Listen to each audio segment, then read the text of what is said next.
शौहर ने मेरा कंवारापन चेक करने के लिए मुझे एक अंधेरे कमरे में 3 दिन के लिए बंद कर दिया, और जैसे ही बेड पर लेटी तो मेरी जान निकल गई, क्योंकि आधी रात में मेरा कंवारापन चेक करने के लिए शौहर मेरी टांगे उठाकर छोटा सा कमरा गुप्त अंधेरा, एक चारपाई जिस पर बेबसी से लेटी आंसू बहा रही थी। ना जाने यह कैसी अंधेरी नगरी थी, कैसा जुल्म था और क्यों था। जिस गांव से ताल्लुक रखती थी वहां यह एक अजीब सी रस्म थी। गांव में जब भी किसी लड़की की शादी होने लगती तो उसकी पाक दामिनी देखने के लिए उसे एक कुएं के पास लाया जाता और पानी निकलवाया जाता। अगर पानी मट्टी वाला आता तो सब समझते लड़की बदकिरदार है। यूं ही उससे कोई तब तक शादी ना करता जब तक वह लड़की 3 दिन तक अंधेरे कमरे में ना गुजरती, और अगर डोल में पानी साफ सुथरा होता तो समझ जाते कि लड़की पाकीज़ा है, तो उसकी शादी धूमधाम से होती। बचपन से इस रस्म को होते हुए देख रही थी। एक सुनसान सी जगह पर वह कुआं बना हुआ था और उसके करीब बस एक ही कमरा था जहां उस लड़की को रहना पड़ता, जो कुएं के गंदे पानी की वजह से वहां बदबू थी। 3 दिन खाने पीने की तमाम अशिया वहां रख दी जाती थी। जब मैंने होश संभाला था, पहली बार मेरे घर में मेरी फूफों के बारे में पानी मैला और मिट्टी वाला निकला था। सबने पहले तो मेरी फूफों को खूब गालियां मलामत की, बदकिरदारी का इल्जाम लगाया। वह बेचारी रोती रही कि उसने ऐसा कुछ नहीं किया, लेकिन किसी ने उसकी एक नहीं सुनी। सबको उस कुएं के बानी पर यकीन था। कहते थे यह कुआं पाक है, पाक औरत के बारे में सच बता देता है। मुझे यह बात आज तक समझ नहीं आई थी, लेकिन मेरी फूफों को उसमें बंद कर दिया गया। बाहर से ताला लगा दिया गया कि इन 3 दिनों में वह पाक हो जाएगी। वहां एक जाए नमाज रखा जाता कि उन 3 दिनों में वह वहां रहे, ताकि उसके बाद अल्लाह से अपने गुनाह की तौबा करे, ताकि बदकिरदारी माफ हो जाए और उसका दामन पाक हो जाए। 3 दिन बाद जब मेरी फूफू कमरे से बाहर निकलती तो उसकी रंगत पीली पड़ चुकी थी। वह ठीक से चल भी नहीं पा रही थी, लेकिन चुप थी। एक लफ्ज भी उसकी जुबान पर नहीं था। उसे दोबारा कुएं के पास लाया गया और पानी का डोल भरवाया गया। पानी इस बार साफ था। फिर उसकी शादी की तारीख रख दी गई, लेकिन शादी से चंद माह पहले ही वह मर गई थी। मरते वक्त उसका चेहरा बिल्कुल नीला सा था। सब कह रहे थे उसने जहर खा लिया है। मैं उस वक्त 9 बरस की थी।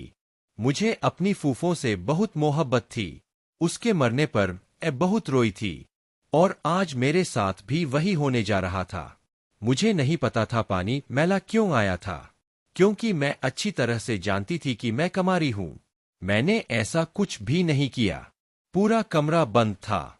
खिड़की तक वहां मौजूद नहीं थी कि दिन की रोशनी का गुजर भी होता। बस एक पंखा चल रहा था। रात का अंधेरा शायद छा चुका था। सुनसान सी जगह, कुछ दूर जंगल बयाबान का सिलसिला शुरू हो जाता है। कहीं कोई जंगली जानवर ही आकर दरवाजा तोड़कर मुझ पर हमला ही ना कर दे। इस सोच ने मेरे दिल को डूबा के रख दिया था। मैं चारपाई से उठकर बैठ गई। फिर मुझे खुफो का चेहरा आंखों में घूमने लगा। वह इतनी प्यारी थी कि एक बार कोई उन्हें देख लेता तो नजर पलटना भूल जाता था। लेकिन इस कमरे में 3 दिन के बाद जब वह बाहर निकली थी तो पीली रंगत और उनका वजूद कमजोर सा हो चुका था। उस कमरे का दरवाजा लोहे का मजबूत दरवाजा था, जिसे खोलना एक कमजोर सी औरत की बस की बात नहीं थी। मैंने खाने की टोकरी कपड़ा हटाया तो सिवाय फल के और कुछ भी नहीं था। मुझे ख्याल आने लगा कि शायद फूफों की कमजोरी की वजह खुराक की कमी थी। फिर यह ख्याल मेरी जान लेने लगा कि क्या मैं भी इन 3 दिनों में ऐसे ही हो जाऊंगी। कमरे में ना कोई बटन मौजूद था और ना ही कोई बल्ब लगाया गया था। मैंने पूरे कमरे का जायजा लिया। ठीक से कुछ दिखाई भी नहीं दे रहा था। मैं फिर बेबसी से दोबारा चारपाई पर बैठ गई। अभी कुछ ही देर मुझे वहां बैठी हुई थी कि मुझे कुछ आहटों की आवाज आने लगी। मेरी खौफ के मारे रूह फना होने लगी थी। बाहर अब जंगली कुत्तों के भौंकने की आवाजें आ रही थी। उस पर यह सितम हुआ कि बादलों की गरज चमक भी शुरू हो गई थी। बिजली की रोशनी तो कमरे में नहीं आ सकी, लेकिन बादल जब जोर से गरजता तो मुझे लगता मेरा दिल उसकी आवाज से फट जाएगा। तेज बारिश की आवाज सुनकर मेरा जब्त अब जवाब देने लगा था। मैं रोने लगी थी। मुझे फिर से खूफ याद आने लगी। यकीनन वह भी इसी खौफ की वजह से और अकेलेपन की वजह से डरती रही होगी।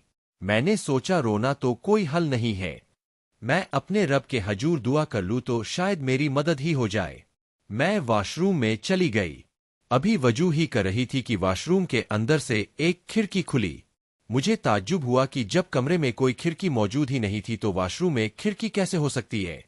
लेकिन जैसे ही मैंने उस खिड़की के बाहर से झांक कर देखा, रूह ही फना हो गई थी। मेरे वालिद एक किसान थे, लेकिन मुझे पढ़ने का बहुत शौक था।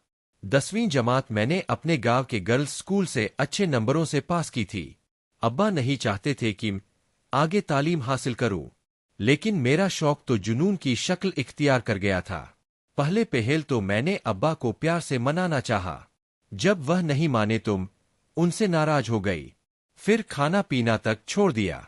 मुझे मजीद तालीम हासिल करनी थी, लेकिन अब्बा को यह खौफ था कि उन्होंने सुन रखा था लड़कियां ज्यादा पढ़ लिख जाए तो अपनी मनमानी करने लगती है, माँ बाप से बहस करती है। इसीलिए मुझे आगे तालीम जारी रखने की इजाजत इस शर्त पर मिली कि शादी वही करूंगी जहां मेरे अब्बा चाहेंगे। मुझे सिर्फ तालीम हासिल करने का शौक था, इसलिए मैंने अब्बा की शर्त को बाशी कबूल कर लिया। क्योंकि कोई कॉलेज नहीं था, इसलिए शहर के हॉस्टल में रहती थी। 15 दिन बाद गांव आती थी। 14 जमातें पास करते ही जैसे ही गांव गई, अब्बा ने मेरी शादी का फैसला आनन फानन से कर दिया। कहने लगे, सना, 1 हफ्ते बाद तुम्हारी शादी है। मैंने अपना वादा निभाया है। तुम्हें तालीम दिलवाकर तुम अब अपना वादा निभाओ। शादी के मामले में तुमसे कोई सवाल नहीं पूछूंगा। शादी के मामले में तुम कोई सवाल नहीं पूछोगी। मेरी जुबान को पहले ही ताला लगा दिया गया था, इसलिए मैं चुप सी हो गई थी। वह कौन था, कैसा था जिससे मेरी किस्मत को जोड़ा गया था? मुझे कुछ भी पूछने का इख्तियार नहीं था, इसलिए मैंने चुप साध ली। फिर मेरे दिल में कोई नहीं था, इसीलिए जो मेरे अब्बा की पसंद थी मुझे दिल से कबूल थी। मैं जानती थी कि मेरे मुंह से निकला एक भी लफ्ज मेरे खानदान की चमगोया का सबब बन जाएगी कि बेटी ने 4 जमातें क्या पढ़ी, वालदैन के सामने जुबान चलाने लगी है। इसीलिए मैंने कुछ नहीं पूछा। लेकिन अब्बा की हालत देखकर मुझे कुछ तशवीश सी होने लगी थी। वो घबराए हुए से थे। मुझे देखकर आंखों में नमी आने लगती। उन्हें देखती तो अपनी आंखें रगड़ने लगती। बार बार मेरे सर पर हाथ रखकर कहते, अल्लाह तुझे बुरे नसीबों से बचाए। कभी बेख्तियार मुझे अपने साथ लगा लेते। शायद मैं 4 भाइयों के बाद हुई थी और मेरे बाद उनकी कोई और बेटी भी नहीं थी, इसलिए ज्यादा उदास हो रहे थे। जैसे जैसे मेरी शादी के दिन करीब आने लगे, मेरे अब्बा की बदवासी और बढ़ने लगी थी। वजह क्या थी मैं नहीं जानती थी, लेकिन शादी से 2 दिन पहले मेरी अम्मा मेरे कमरे में आई। जो सवाल उन्होंने मुझसे पूछा मैं सुनकर सरजद रह गई थी। अम्मा कहने लगी कि सना, कल तुम्हें पाक कुएं में लेकर जाना है। देख, तू 4 साल शहर के हॉस्टल में रही है, कॉलेज में पढ़ती रही है। मुझे बता दे कि अपने अब्बा की इज्जत का जनाजा तो नहीं निकाल दिया। कल सबके सामने तेरी पाक दामने का इम्तिहान है। अगर कुछ भी गलत हुआ तो तेरे अब्बा तो जीते जी मर जाएंगे। यह कहकर अम्मा रोने लगी। मैंने कहा, अम्मा ऐसा कुछ नहीं है, मैं तो नकाब में रहती थी। मैंने कुछ भी नहीं किया कि अब्बा की इज्जत पर उफ भी आ जाए। मेरी बात पर अम्मा कुछ मुतमसी हो गई थी। 14 जमातें पढ़ने के बाद भी उस कुएं की कहानी मेरी समझ से बाहर थी। आखिर ऐसा कैसे हो सकता है कि एक कुएं से किसी लड़की के किरदार का अंदाजा लगाया जा सके? कुएं का पानी मैला होना आम सी बात है। मिट्टी की वजह से पानी ऐसा हो सकता है। कभी मिट्टी की सतह बिल्कुल पानी की तह में बैठ जाए तो साफ होता है। फिर उसे किसी लड़की के बदकिरदार और आला किरदार होने का कैसे अंदाजा लगाया जा सकता है? बहरहाल मुतमई थी, क्योंकि अपने किरदार की पाकीजगी को मुझसे बेहतर कौन जान सकता था। लेकिन मेरे होश उस वक्त उड़े जब कुएं की मिट्टी वाले रंग के पानी ने मुझे पाक दामन होते हुए भी बदकिरदार होने का सबूत ठहरा दिया था। मैं बुरी तरह से दंग रह गई थी, बदवास सी हो गई थी। मैंने सबसे बहुत कहा कि यह कुआं झूठा है। मैंने कभी भी कुछ नहीं किया जो मेरे बाप की जिल्लत का सबब बने। अगर आप लोगों को यकीन नहीं तो बेशक मेरा मेडिकल चेकअप करवा कर देख ले। अब तो तरक्की हो चुकी है। खुदारा इस बेबुनियादी सी रस्म पर यकीन करके बेगुनाह लड़कियों को इस सुनसान वीराने में बंद ना किया जाए। लेकिन मेरी किसी ने एक ना सुनी। अब्बा तो किसी बेजान मुजस्मे की तरह यूं बैठ गए जैसे मैंने कोई गुनाह किया हो। मुझ पर लोगों ने बहुत तोहमतें लगाई। अब्बा से मेरे बारे में कहने लगे, देख ले अशरफ, तुझे कहा भी था कि बेटी को शहर पढ़ने ना भेज। देख कैसी खाक उड़ाई है तेरी बेटी ने तेरे सर पर। मैं अब्बा के सामने बैठकर रोती रही, बिलबिलाती रही कि अब्बा मैंने ऐसा कुछ नहीं किया है। बेशक मेरा मेडिकल चेकअप करवा लिया जाए। लेकिन सब लोगों को उस कुएं की सच्चाई पर यकीन था, जिसके झूठे होने की कसम खा सकती थी। भला अपने किरदार के बारे में मुझसे बेहतर और कौन जान सकता था। मुझे कमरे में बंद कर दिया गया। वॉशरूम की खिड़की पर एक मर्दाना हाथ देखकर मेरी रूह फना हो गई थी।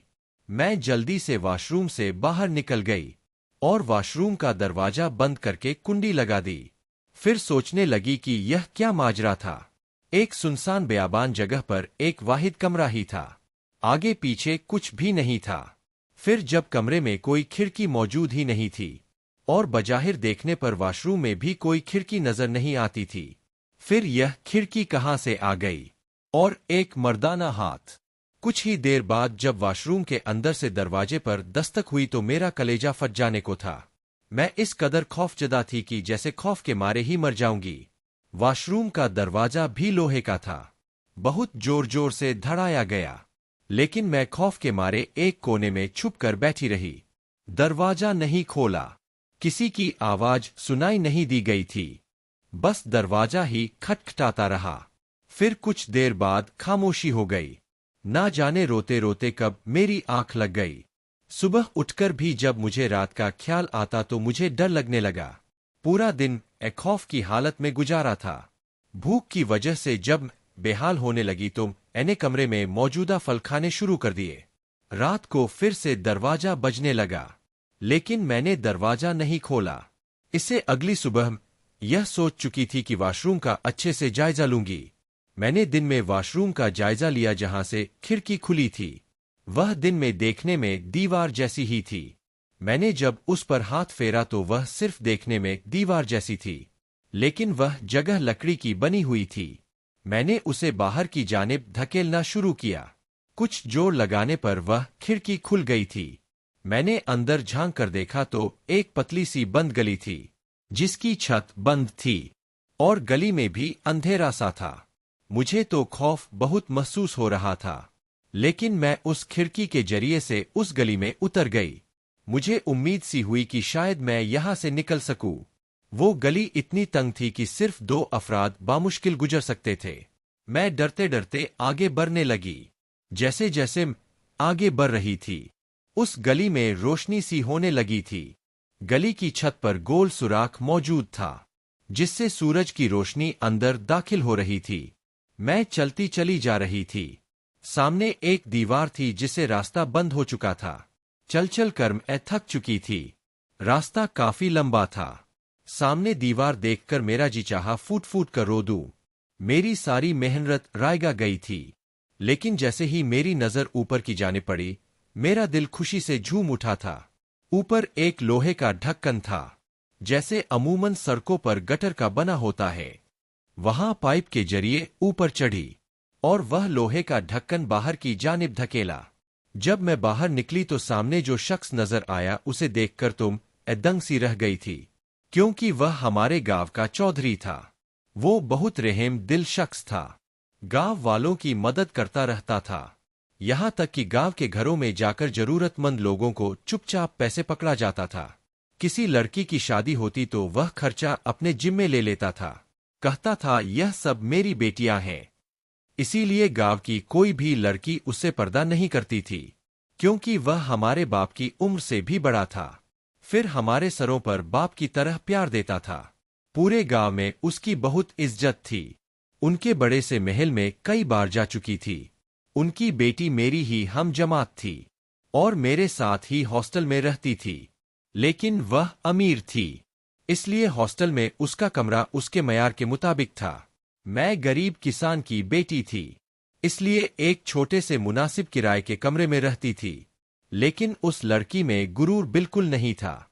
जब भी मुझे गांव जाना होता तब वह भी अपनी गाड़ी में बैठकर गांव जाने लगती, तो मुझसे कहती, सना साथ ही चलो, गांव पहुंचकर मैं तुम्हें तुम्हारे घर तक पहुंचा दूंगी। लेकिन मैं मना कर देती कि मुझे अब्बा लेने आएंगे, उन्हीं के साथ जाऊंगी। मेरी बात सुनकर वह चौधरी साहब कहते कि बेटा तुम मेरे साथ चलो, मैं अशरफ से कह दूंगा कि तुम मेरे साथ आई हो। वह अपनी गाड़ी में ड्राइवर के साथ खुद अपनी बेटी को लेने आते थे। मैं उनकी गाड़ी में बैठ जाती, वह मुझे घर तक छोड़ते और मेरे वालिद को कहते कि यह मेरे साथ आई है। मेरे अब्बा उनका शुक्रिया अदा करते नहीं थकते थे। कई बार पढ़ाई के सिलसिले में अपने अब्बा के साथ उस चौधरी साहब के महल भी गई थी। उनकी बेटी मेरी हम जमात थी, तो अक्सर कभी मुझे कुछ पूछना होता तो अब्बा के साथ चली जाती थी। आज वह लोहे का ढक्कन उठाकर उनके महल का पिछला हिस्सा देखकर मेरा दिल खुशी से बाग बाग हुआ था। मैं अपने मसीहा के पास पहुंच गई थी। यकीनन वो मेरी मदद जरूर करेंगे। जिस कदर वो नरम खुश गुफ्तार थे, मेरी बात को समझने की कोशिश करेंगे। इससे पहले कि मैं भागकर अगले हिस्से में जाती, एकदम मेरे पैर वहीं जम गए थे। मेरे दिमाग ने मुझे बर्फ रोका था। अगर यही मेरा मसीहा है तो इस कमरे का रास्ता उनके घर तक ऐसे पहुंचा रहा है। जिस कमरे को एक सुनसान की जगह बनाया गया है, वहां पिछले हिस्से में बाग सा बना हुआ था। ऊंचे ऊंचे दरख्त लगे हुए थे।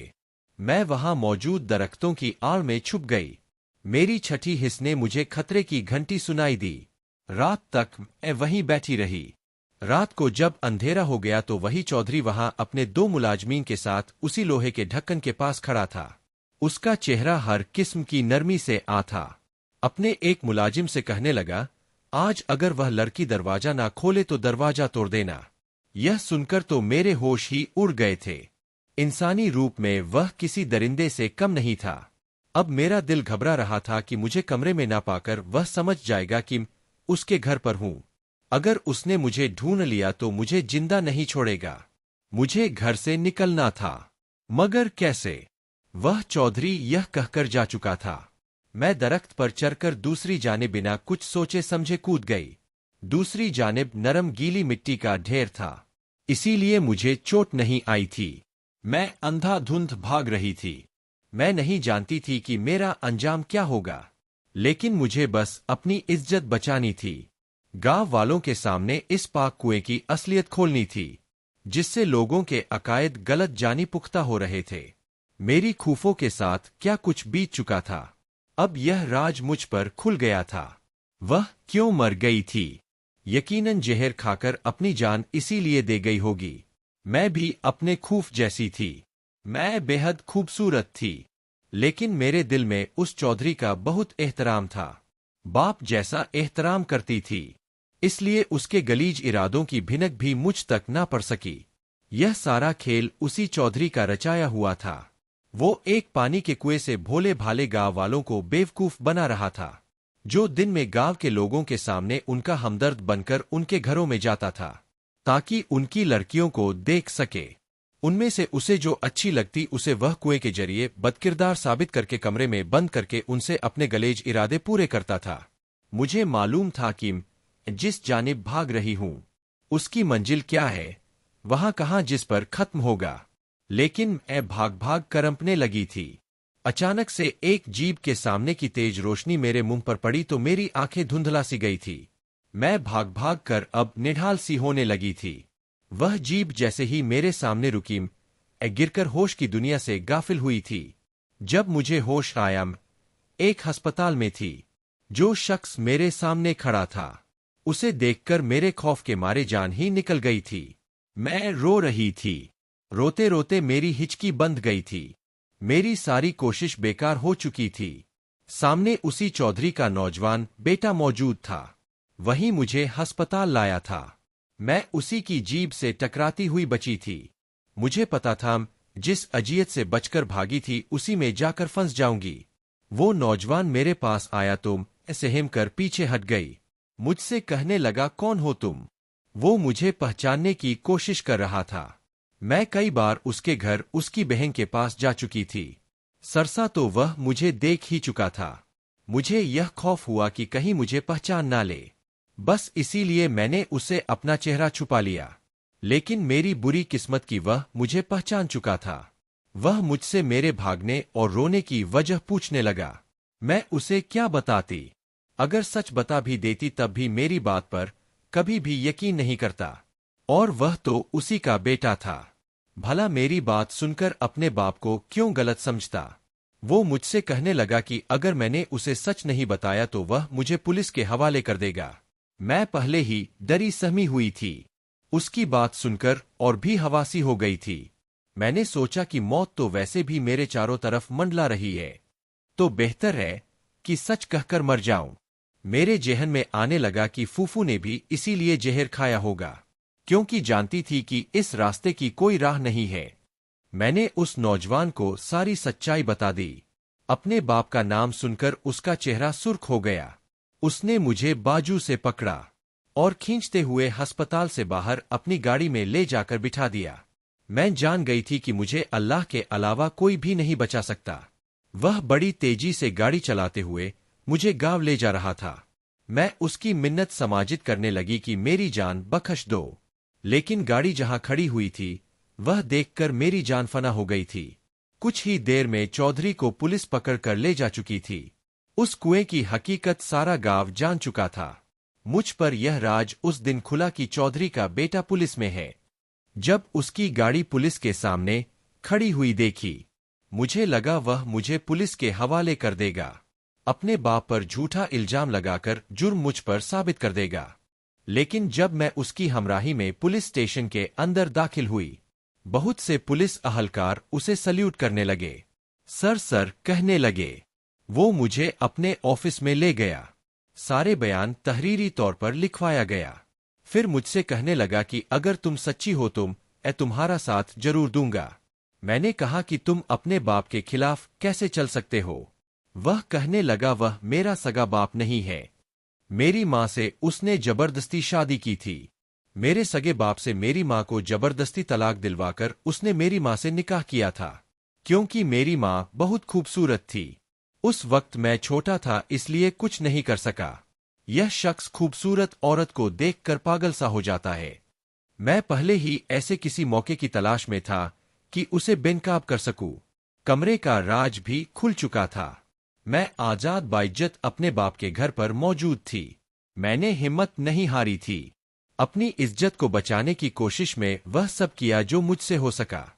इसलिए अल्लाह ने मेरी हर कदम पर हिफाजत भी की थी। मेरी वजह से आज एक रस्म टूटी थी। अब किसी लड़की के किरदार की परख किसी कुएं के पानी से नहीं ली जाएगी। मैं बहुत खुश थी। मेरे अब्बा मुझ पर बहुत फक्र महसूस करने लगे थे। सर उठाकर गांव में चलते थे।